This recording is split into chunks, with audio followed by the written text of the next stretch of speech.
Joe, a defeat at Droitwich, what did you make of that? We haven't laid a glove on them, to be fair. Yeah, we were poor, disappointing. We got a couple of injuries.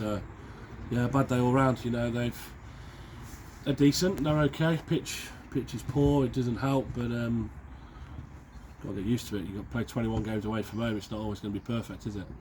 So you know, we were poor. We had a little 10-minute spell in the second half, start the second half, where we were okay and got in behind a little bit, but apart from that, we were poor. So yeah, deserved nothing from the game. They were the better team, and yeah, the best team won.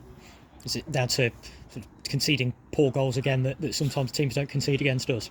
Just said it to them again in there. I said the first goal was just from a nothing free kick. We don't have to give away, ball into the box that we conceded from, and the second goal I spoke to Jack to get closer to Slinning. I turned around and the lads threw on goal. I didn't even see what happened, just a nothing ball over the top, and we missed it and they've scored. So yeah, look, we score good goals when we do, and we have to, you know, the nice moves, and we just give teams goals against us, and we just put them on a plate for them, and we've done the same again today. Like there's nothing really in the game. They've created a couple of chances, but nothing really clear cut to just warrant winning. But you know, when you defend as well as they have against us, we haven't done a lot, to be fair, but they've headed it well, they've kicked it well, they've cleared the ball well, and they've won every first ball, I think, and most seconds. So if you do that, you deserve to win a game. So yeah, just a bad day, just a poor day for us. So it comes down to as well on you know, pitches like this against teams like that. It's just concentration, and whoever sort of blinks first will lose a game. And also being a little bit fitter. You know, heavy pitches that catch people out. You know, so you've got to be fitter. You've got to.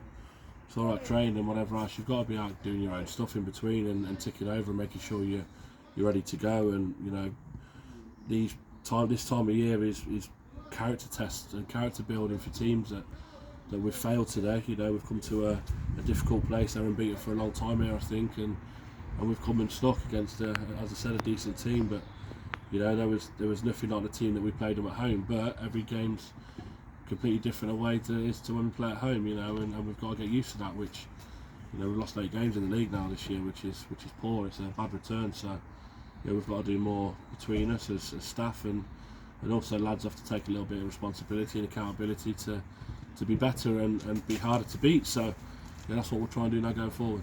It was a sub at half time in terms of changing a little bit of shape, and then a couple at the start of the second half.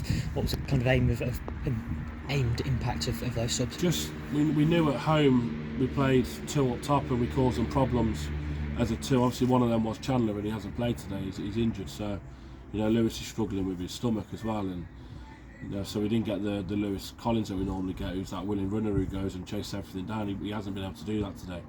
So we just thought going 2 up top may be able to cause them a couple of problems, and for 10 minutes it did. We got a couple of set pieces and created a couple of chances, but yeah, we didn't do enough, and we didn't score when we had that little spell, and then we conceded out of nothing.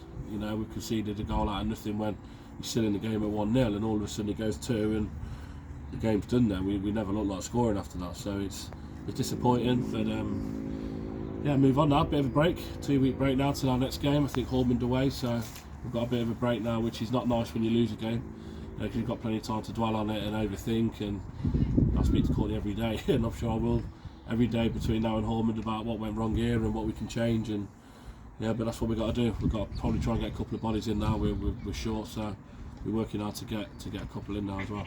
You mentioned Chandler. How is his ankle? Yeah, he should be okay in the next couple of weeks. It's just come too soon for him. I think even next week, if we had a game, would have been too soon for him. So hopefully he'll be okay for Hormond. You know, if not, we won't rush him. We'll make sure he's bang on and ready to go. You know, we've got the League Cup game in between Hormond and Ashby to play against Ingles. So we'll work him properly, and we'll make sure that he's bang on before we do anything. We need him fully fit. So yeah, we'll see what we can do. And you've touched on Hormond and whether it's kind of a good thing or a bad thing after a game like this to have a 2-week break. Bad thing. Yeah, bad thing when you've lost. When you win, it's okay. You know, you want to keep the run going, but it can come at a good time. Bad thing that we've lost, and we have to then dwell on that. We've got plenty of time to, but it might not be the worst thing to get a couple of niggles and injuries, get them back fit if we can. So it gives us a couple of weeks to do that, and it also gives us a couple of weeks maybe to get a couple in if we can to help the squad. Not in terms of, you know, what the players and we need to be better, just in terms of bodies. You know, we're running short today. We've let a couple go over the last couple of weeks, so we're running short. We've got a small squad at the minute, so just maybe in terms of bodies, just to help the lads out as well. We'll do what we can to do that.